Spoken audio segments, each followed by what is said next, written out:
Hello class, welcome to Introduction to Programming class. Today we're going to continue by looking at data types in Python.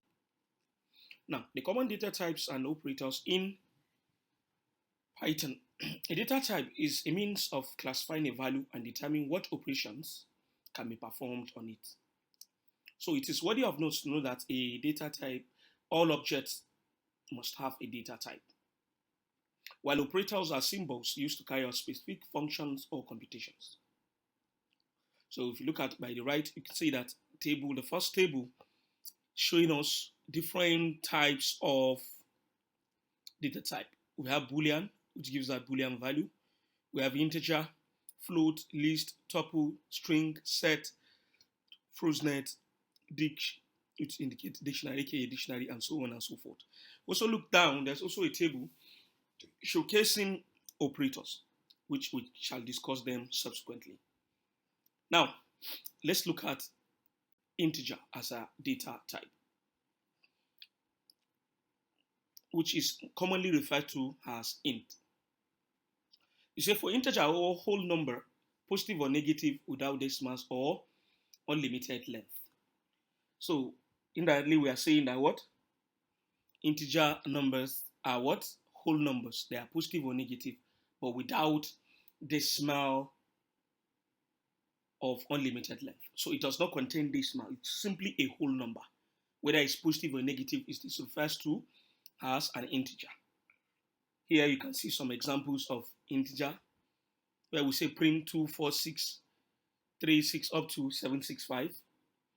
Also say print this is a combination of hexadecimal numbers, which indicates a binary number. You see, it gives out 2 when converted. Print this, it also indicates hexadecimal number 16, OX160. So what we're trying to demonstrate here are the examples of what? An integer. So an integer is simply a whole number, positive or negative without a decimal point. Now, let's now look at a float point as a type of data type. So a float type is a floating point number is a number that is what? Positive or negative. However, float can also be scientific numbers with an E to indicate power of 10. So float points, in other words, are the contain decimal numbers. So y equals 2.8. When you say print y, it's going to give you 2.8. So meaning y is a floating point number. Our numbers either positive or negative, but with decimal points. So other example will be print 0.00 up to 45, which will give you 4.5 raised to the power of 0 minus 0.7, indicating that it contains scientific numbers or contains scientific numbers. What it refers as scientific numbers are decimal point numbers.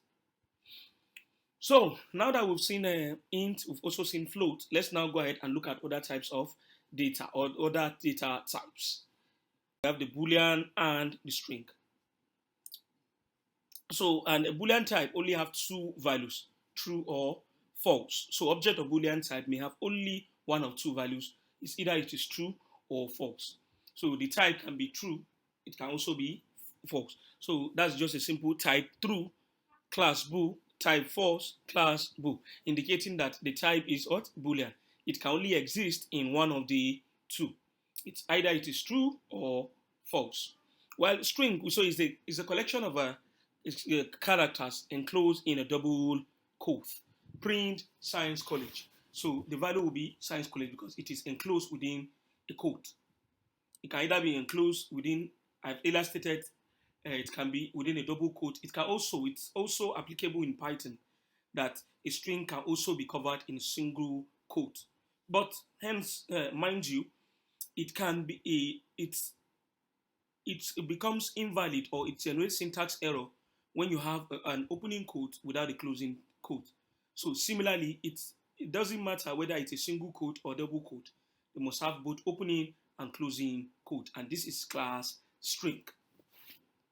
Now let's look at another data type, which are what? List, tuple, set, and dictionary. We all know that list, For we all know that list is a collection of items that is written with acquired what? With square brackets.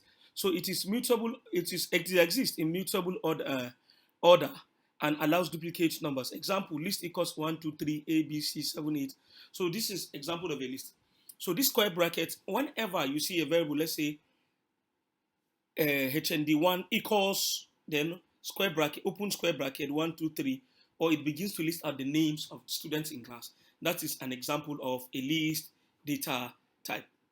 Now, the next is tuple. Tuple is a collaboration of object that is written with first bracket.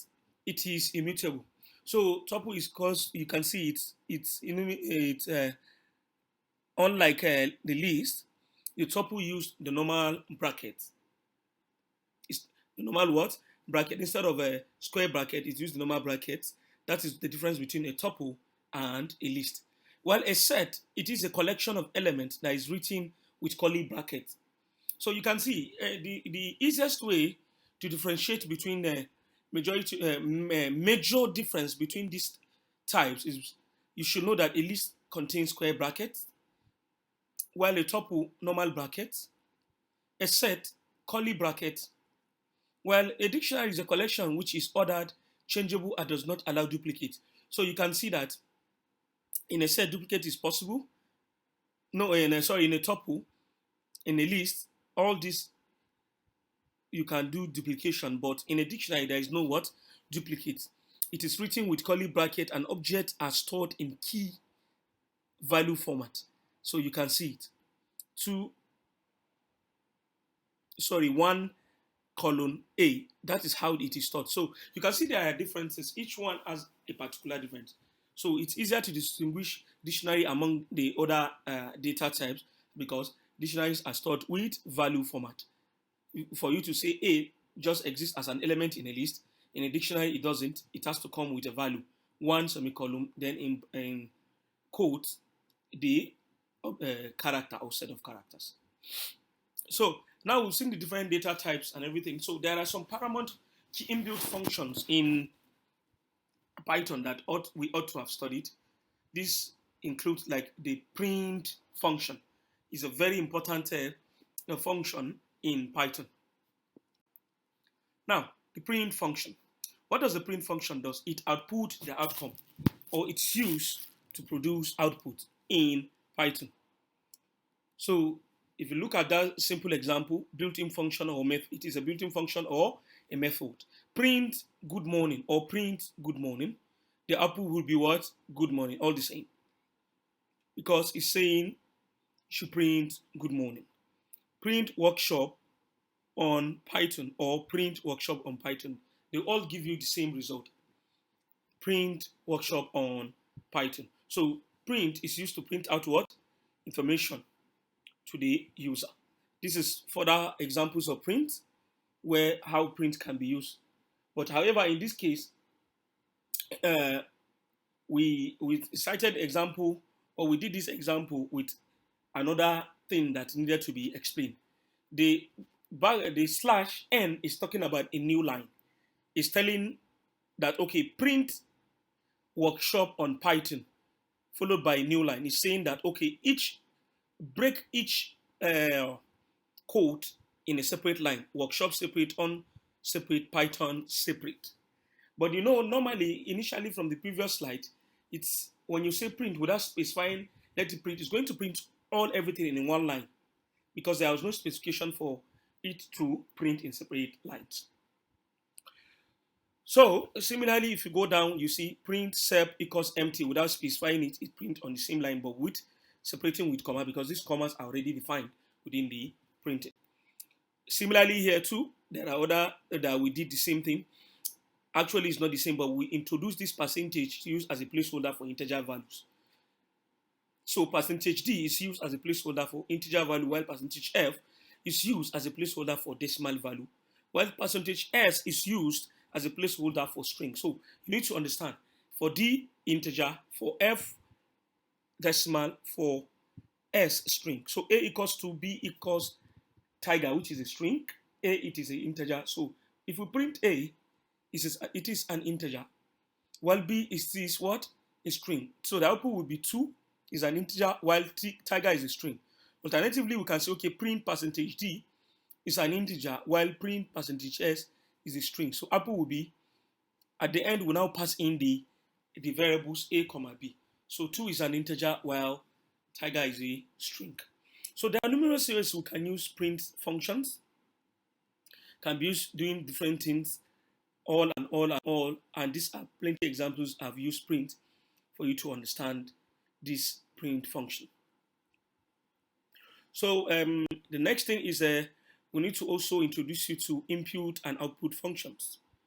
So input functions allow users of a program to place values into the programming code. So from the name input already, you know, it simply means collection of input. So the parameter of an input function is called a prompt. So this is a string. This can be indicated by or, such as enter a number. So if you look at the right hand side, there is an example where we declare a string equals input, then in code, enter a number. So what happens here is the input statement, input, open or close bracket, if you look at it, is a function here. It is a function. So for you to collect input from the user, you use that input function. Input, open bracket, enter a number. So immediately this program is run, is going to write out this enter a number. So the response will now be returned and will be stored as x string. So x equals int x string, meaning we are now passing the parameter, we are now passing the input of x string down to x now. We now say, okay, y equals x plus 2, meaning the whatsoever the user provided will be added to this expression and the result will be stored in y. So the user's response to the prompt will be returned to the input statement called as a string. So to use this value as any other type, it must be converted with a function in function because it was collected as a string. Because if you look at a string input, it was collected as enter a number, it comes in as a string. The next thing we did what we call casting. So x equals int, we now pass the string. Casting simply means we are converting a data type of a variable from one type to another. So it's now expressed. So the print function allows programs to output strings to users on a given instance. And we should know that the parameter of this function is of any type. All types will be automatically be converted to strings when you print. So this brings us to the end of this class today. There are some also a quiz as usual. Brainstorm on them, see and try to assess yourself. You should also note that you can watch this video over and over again to help yourself understand the concept. For questions, do try to find them out and send them as messages, and we will see them. And before commencing next classes, we shall ensure we respond to those queries. For now, bye-bye.